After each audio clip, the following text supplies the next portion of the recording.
This man right here, New York Congressman Michael Grimm, cannot seem to stay out of the headlines of the bad variety. First, it's obviously the case that the feds have against him that they're pursuing now. You got donors closing wallets. You got campaign manager throwing in the white towel saying he's out. You know, Jonathan, the polls show he's in a fight here. In fact, he's the underdog right now. Republicans, they had to stick with him because of the primary schedule. Right. But nationally, even the RCCC, they're going to spend their money somewhere else. Totally, as they should. I mean, they need to prioritize. They need to hold on to the Congress. And this guy, this campaign manager, was brought on by the National Republicans to help him out before the indictment, thinking this was always going to be a pretty close race, going up against former City Councilman Dominic Recchi, who was the chairman of the Finance Committee. So this is a major indication that, I mean, he is going to get absolutely no support whatsoever aside from the local little club that he has going for him locally, who still believe this is just some witch hunt against an American hero. But, I mean, without any money, I think, and the amount of debt that he's in from the racking up almost $600,000 in legal fees, I don't see how he's able to do any type of sophisticated campaign. I mean, this district, one mailing is $50,000, $60,000. He only has $280,000 or something like that.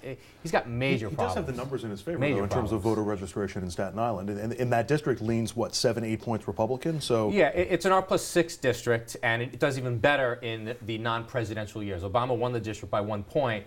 But yeah, in non-presidential years, Republicans do well there. Yes. Hey, this weekend, Dom, you got the Working Families Party is going to pick a candidate, and right now all indications are they're not lining up behind the governor. We don't got a name yet necessarily, but how much of a headache is this going to be for the governor? We did the polls. Now, maybe they're a little inflated because they didn't put a name to it, but they said all of a sudden somebody else gets in here to run against the governor, it's 20-something points different. Even if that's wrong. Yeah, it's definitely wrong. The governor still, he wanted to win with a mandate. He wanted to blow out Astorino. Right, it gets closer if not. Right. Well, I want to be 6'4", you know, and that's not going to happen, you know. The governor, I'm sorry. I'm sorry. The governor, at the end of the day, Richard, let's wait and see what happens on Saturday.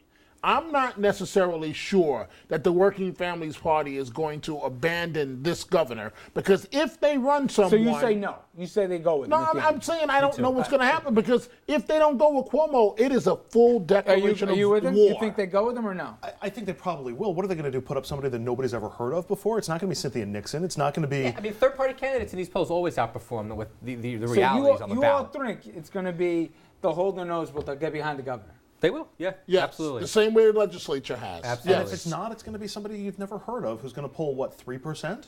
4%? They need the votes to stay on the line also. They need the minimum threshold to be third on the ballot line for the next 4 years. They feel taken for granted.